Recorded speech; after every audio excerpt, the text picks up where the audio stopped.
بسم اللہ الرحمن الرحیم۔ السلام علیکم ورحمۃ اللہ وبرکاتہ۔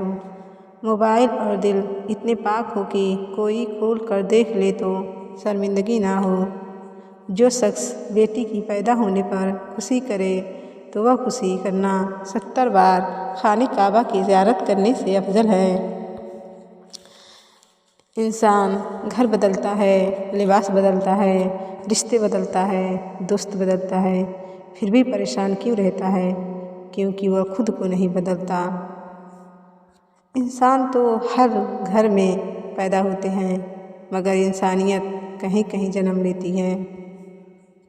منافق لوگوں سے سوال کر رہے، یہ پہلے تو آپ سے رو رو کر دکھ پوچھیں گے، پھر ہنس ہنس کر لوگوں کو بتائیں گے۔ بات پتے کی ہے، کام کرنے والوں کی قدر کرو، کان بھرنے والوں کی نہیں۔ کچھ لوگ جتنے کیڑے دوسروں میں نکالتے ہیں، اگر وہ صرف ایک کیڑا اپنے آپ میں سے نکال لیں تو ان کی اور دوسروں کی زندگی بڑے آرام سے گزرتی ہے۔ دوسروں کو گرانے کے چکر میں لوگ آخر کار خود ہی گر جاتے ہیں، لیکن سبق پھر بھی حاصل نہیں کرتے۔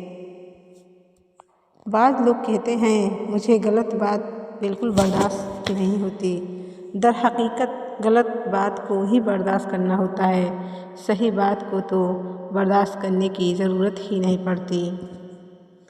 عبادت کرتے ہو مگر لوگوں کو تکلیف دیتے ہو، صدقہ کرتے ہو مگر احسان جتلاتے ہو، اپنی نیکیاں ایسی تھیلی میں جمع نہ کرو جس میں سوراخ ہو۔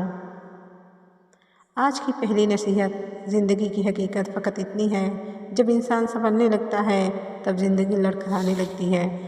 آج کی دوسری نصیحت، ڈگریاں در حقیقت تعلیمی اخراجات کی رسیدیں ہیں، ورنہ علم تو وہی ہے جو عمل سے ظاہر ہو۔ آج کی آخری نصیحت، اللہ تبارک تعالیٰ رزق کی دروازے کھولے تو دسترخوان لمبے کر لو، دیواریں نہیں۔ فرمان امام علی علیہ السلام، دل کی تمام بیماریاں نگاہ کی اٹھنے کی وجہ سے ہوتی ہیں۔ جس طرح موتی کے لیے صدف، زواہرات کے لیے صندوق ضروری ہے، ایسے ہی عورت کے لیے پردہ، حجاب ضروری ہے۔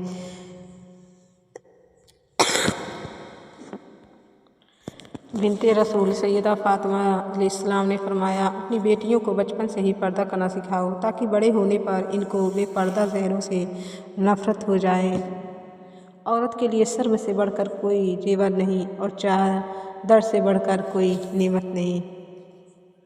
اس گھر میں برکت اور خوشیاں کبھی نہیں آ سکتی جس گھر میں عورتوں کی بلند آوازیں گھر سے باہر جاتی ہوں۔